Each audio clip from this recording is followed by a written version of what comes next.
नमस्कार साथियों, आशा करता हूँ कि आप स्वस्थ होंगे और खुशहाल भी होंगे।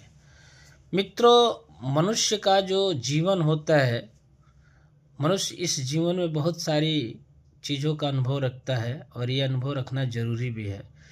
फिर भी मनुष्य जो है अत्यधिक सुख की चाह में बहुत बड़ी विडंबना में जीता है। ये मानव जगत की विडंबना कहें या फिर एक भूल कहें, क्योंकि मनुष्य हमेशा कुछ ज़रूरत से ज़्यादा सुख का जो है कामना करते रहता है।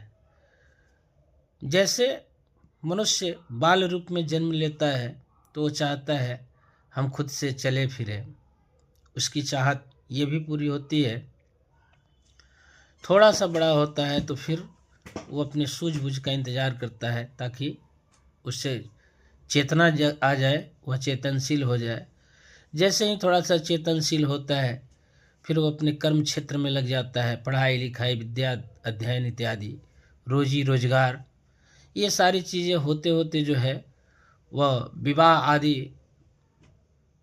के पास पहुंच जाता है। विवाह होते हैं, विवाह के बाद बच्चे होते हैं, फिर बच्चों का कैरियर होता है, बच्चों की पढ़ाई लिखाई होती है। मेरी समझ से ये सारी चीज़ें करते करते जीवन का समय बीतता जाता है, गुजरता जाता है, पता नहीं चलता है और हम बहुत अधिक सुख की लालसा पाले हुए बैठे रहते हैं, सोचते रहते हैं। ये हमारी विडंबना कही जाए या हमारी भूल कही जाए, क्योंकि ऐसा होता नहीं है।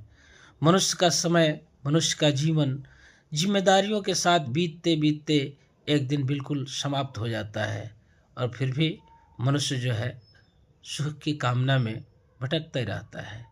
इसलिए अत्यधिक सुख की इच्छा नहीं करें। जीवन जो है प्राकृतिक है, प्रकृति के अधीन है।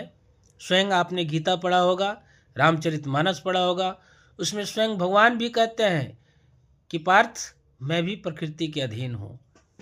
और प्रकृति के अधीन का मतलब होता है प्रकृति अपने रूप से आपको चलाती है, दौड़ाती है, थकाती है, सुख देती है, दुख देती है, कष्ट देती है, संघर्ष करना पड़ता है। ये सारे प्राकृतिक है।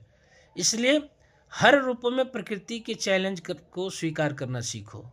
अगर तुमने बहुत सारा कुछ कर लिया है लेकिन प्रकृति के चैलेंज को एक्सेप्ट करना नहीं सीखा है तो तुम मान के चलो तुमने कुछ भी नहीं सीखा है।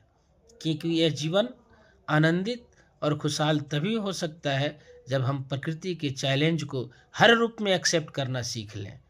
बाकी आप तो समझदार हैं ही, लेकिन इन चीज़ों पे मंथन जरूर कीजिएगा, सोचिए।